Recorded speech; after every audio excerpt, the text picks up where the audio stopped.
April 8, 1943. Over France, German pilots crack jokes across the radio about the new American flying milk bottle.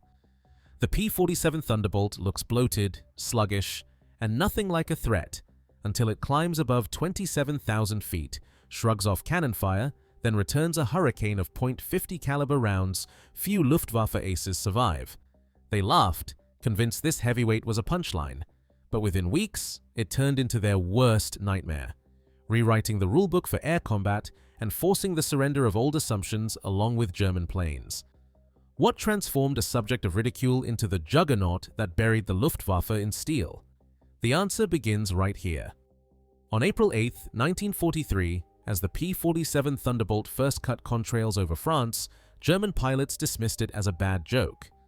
The radio airwaves filled with ridicule: barn door, flying milk bottle, pregnant cow. Tower logs and pilot diaries from Kingscliff and Duxford echo the same disbelief. The Thunderbolt's broad fuselage, oversized cowling, and sheer bulk stood in sharp contrast to the svelte Bf-109s and FW-190s. Even some in the U.S. Army Air Forces questioned whether this heavyweight belonged in the sky.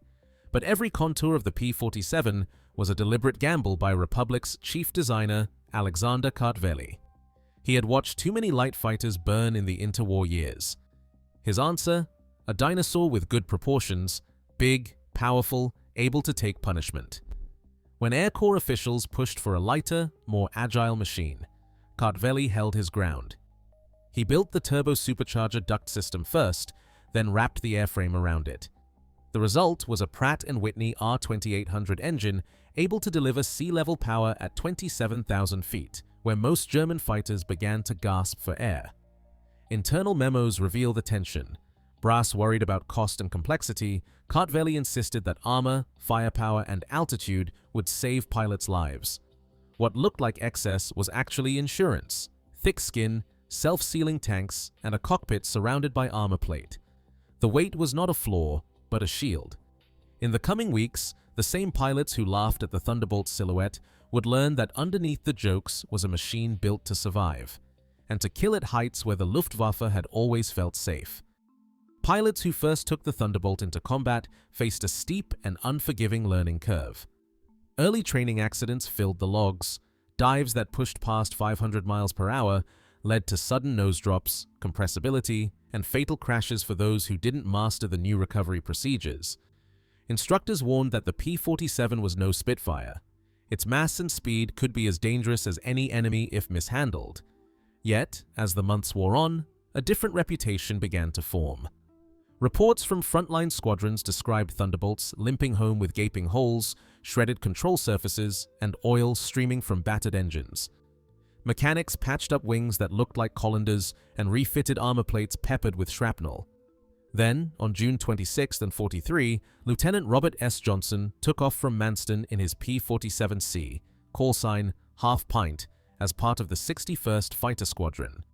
Over Forges-les-Eaux, a swarm of FW-190s from JG-26 struck from above. Johnson's Thunderbolt was hammered by 21 hits from 20mm cannon and more than 200 machine gun rounds. Hydraulics failed, the canopy shattered, and Johnson was wounded by flying metal.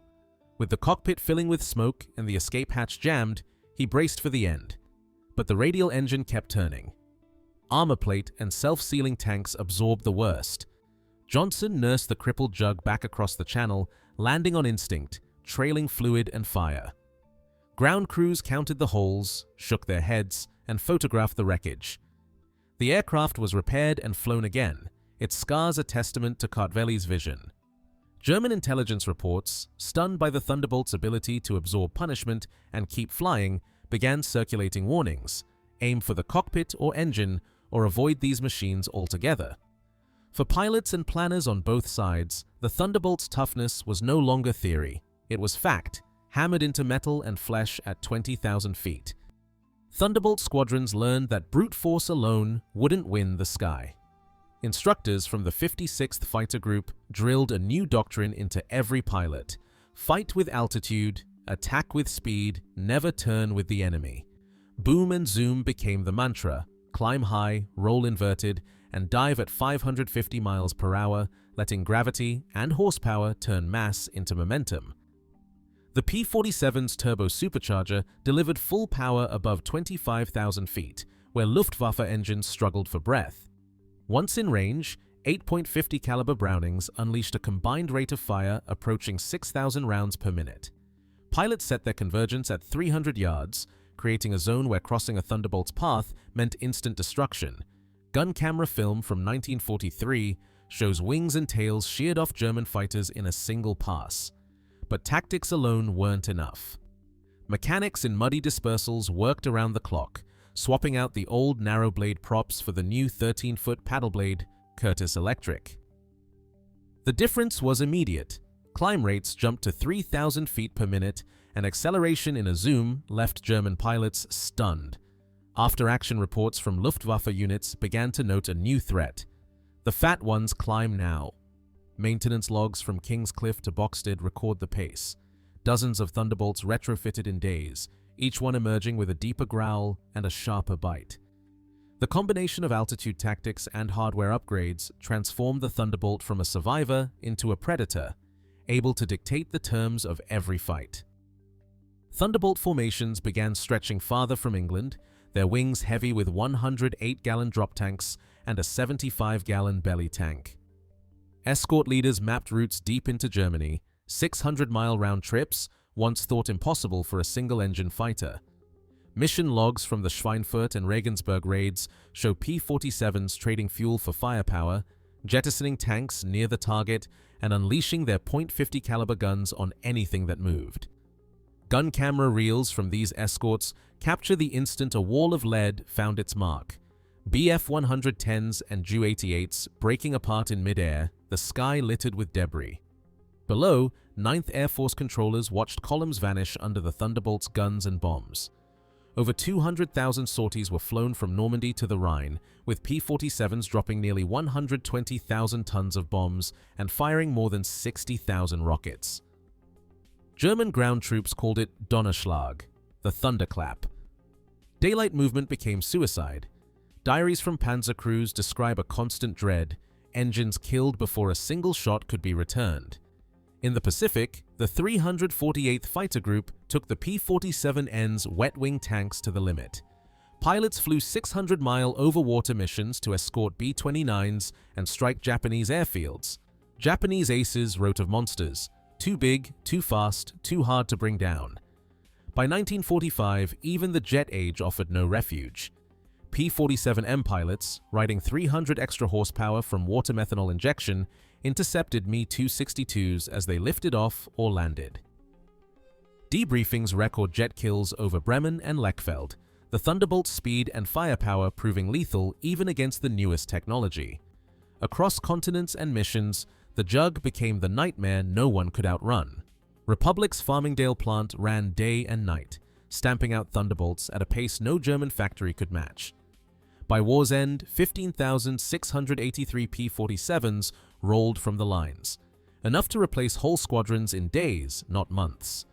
Each aircraft left the factory armed and ready, shipped straight to the front or assembled in theater. But hardware alone wasn't the edge.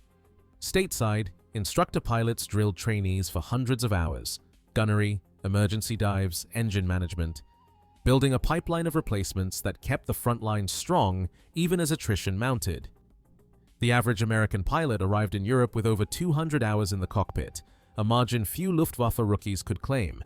This combination, steel from the assembly line and skill from the training fields, meant the Thunderbolt's presence never faded, no matter how fierce the fighting.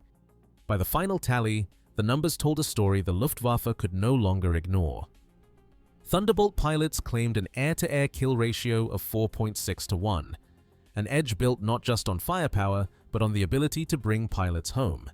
Unit reports showed the lowest flak loss rate of any Allied fighter bomber, with more Jugs limping back from missions that would have doomed their rivals. German aces, who once scoffed at the P-47, began to speak with respect, even awe. Adolf Galland called it a formidable opponent, hard to bring down and deadly when it covered the bombers. Gunther Rahl remembered its 8 guns and the shock of seeing Thunderbolts survive hits that would finish any Bf-109. Joseph Priller, who once laughed at the big American, later admitted it was almost impossible to shake in a dive and relentless in ground attack. The joke had ended. The Jug was now the standard by which survival and lethality were measured. By war's end, 15,683 P-47 Thunderbolts had rolled off American assembly lines, more than any other US fighter. What began as a subject of German ridicule on April 8, 1943, became a machine that outclimbed, outdove, and outgunned its rivals, earning a 4.6-to-1 kill ratio and delivering over 120,000 tons of bombs. Combat records confirm the Thunderbolt's survivability, with pilots like Robert S. Johnson bringing home aircraft struck by over 200 rounds. As German ace Johannes Steinhoff wrote, "The Thunderbolt was a frightening opponent. Underestimated power, when matched by scale and skill, can alter the course of war."